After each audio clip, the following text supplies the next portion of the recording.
What's up guys, my name is Adapt and welcome back to another formation review on the channel. So in today's video we have an updated 4-3-2-1 formation review. In our last formation review we did an updated version of the 4-1-2-1-2 narrow variation and you guys seem to enjoy that, so I'm bringing you guys another one and another popular formation in this game, the 4-3-2-1. A lot of people use it. Some people use it just for the chemistry. Some people use it because they actually like the formation and like the support from the left forward and the right forward up top. But I'll get more into that, the strengths and weaknesses of this formation later on in the video. But for now we are going to get into the custom tactics and the player instructions. Now firstly, getting into the player instructions, I have Dani Alves on stay back while attacking and Ashley Cole on stay back while attacking. So pretty much the player instructions have pretty much stayed the same. They're not really going to change that much from the last video. I've got Carrick on stay back while attacking because he's more of a defensive midfielder. I've got Rui Costa as kind of a neutral midfielder, someone who's going to cover a lot of ground, someone who's going to play quick through balls in but actually help to track back at times. So I have him on balanced attack, and I haven't touched that card at all. And in the right centre mid I have Kaká, and I put him on get forward because I want him to play as my more attacking midfielder in this formation. I know he can attack and he can do a more defensive role, but in this formation I'm going to utilise his attacking traits. Now in the right forward position I have Sterling, and for him I have him on getting behind and cut passing lanes. I'm going to utilise his pace, and that is the same thing I'm going to do with Martial, copying the same instructions as I do have on Sterling. So we're going to have him on cut passing lanes and getting behind as well. Simply for the same reason as Sterling, to be honest. You know, we want our attacking forwards to make attacking minded runs, because I don't want me being on the ball and no one being around to pass to, no runners running off the ball. Otherwise I'm gonna have a huge problem there, and the chances I'm gonna create, the total amount of chances is probably gonna half or something like that. Rashford, my striker, I've been getting behind, press back line, simply because he's very quick, so he's the type of player to get in behind and press that line, obviously to put pressure on my opposition's defense when they're on the ball, you know, make them a bit shaky, tell them I'm there, you know, I'm not gonna allow them to play comfortably. Now for the custom tactics, I have 79 speed, I have 65 passing, and positioning is on organised. You know, in this formation we want to be playing more quicker FIFA. Maybe if you want to get confident with that, you can even increase the speed more and the passing more, but that's just up to you. This is what I played with. And for chance creation we have 74 passing, 50 crossing and 60 shooting, and the positioning on organised. And then for defence we have 60 pressure, 50 aggression and 50 team width, and the defender line is on cover. So that is the formation, that is the custom tactics, and that is the player instructions. Now we're going to get in. Now all of these games are in Foot Champions, and I have quite a few things to say about this formation.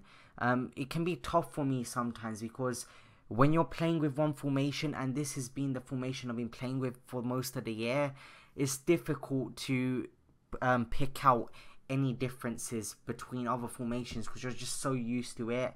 And I've played with this formation so much, there isn't one thing I can pinpoint and be like, that's a strength for this formation, because I've been playing with it the whole year. I'm used to it, and everything just seems, it seems like I'm just playing normal FIFA, you know. And with this formation there are some good things, but there are some bad things as well. So for example, my left forward and my right forward would provide my striker with a lot of support. So if I wanted to take shots from the left, the right, maybe my attacker's weak foot isn't that great, I can pass it off, and then the player on the left or the right will have a better chance of scoring. There's a lot of options in that aspect, but it makes the formation more narrow than, say for example, 4-3-3 bracket 4, where your they're not playing as left forward and right forwards, they're playing as wingers pretty much, and that creates a lot of space down the wings, you know. If you've got an opponent who sauces you out down the middle and has a very dominant midfield and a very tall midfield, say if they had Hullet, players like Pogba, stuff like that, and they just win every aerial duel you have, then it's going to be very difficult down the middle, and that's where wing play comes in handy. But with the Foot Champions games I did play, I found myself that I was just better than my opponents. So in this formation, you know, if you're reasonably good at the game,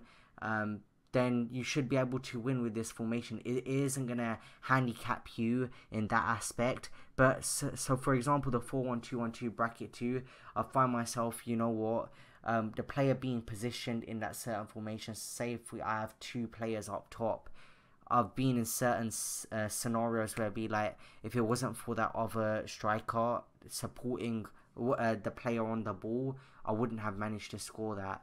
But maybe in this formation, when your opponent is better than you or you're of the same skill level, this formation wouldn't give you that extra edge that other formations like the 4-1-2-1-2 bracket 2 would have. But on the other hand, you know, this formation is good for linking up with players, easy chemistry. Your 4-3 in the 4-3-2-1, your midfielders and your forwards, they act like a unit, you know. Maybe with the 4-back you don't have as much security in the defense, but still your defense is very organized. You're playing 4 at the back, obviously. With disciplined fullbacks, it is alright, but it doesn't provide that extra support with a DM. Your midfielders are more of an advanced role because you've got 3 central midfielders. So I don't know, with this formation, it's a tough one. As you can see here, I'm scoring goals for days.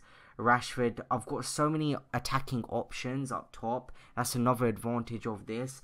I never found myself struggling in attack for options at times. It was just difficult, you know. I had to keep playing down the center. They're not as wide based, your players, and that's where it seems to bite you sometimes at most. I think this is the last game in this video and we're winning 2-1 here. I got a lot of rage quits, and I think that people are just like 4-3-2-1. He's got a good team. He's got some idea of what he's doing. I just don't want to play him. I think people are like that. And here we take a 3-1 lead with Rashford. I found, especially as much as the formation is important, what else is important is finding the right players to fit the role and fit your instructions and your custom tactics, because that's just as important. You can't have one piece of the puzzle completed and just another piece you don't know what's going on, if you guys get what I mean. So say for example, you've got the formation right, you've got the custom tactics and your playing instructions correct, but your players just don't suit them. Everything would just go haywire then. Here we have Ronaldo, and that's where the speed comes into it. I know I've got quick players in this formation. I'm playing with speed, a lot of speed in this formation, and that is why I play with higher speed in the custom tactics. I don't know if you guys get what I mean, but if you guys enjoyed this video, and I'm going to give this formation an 8 out of 10, make sure you smash the like button, subscribe to the channel, and I'll see you guys in the next one. See you guys later. Peace.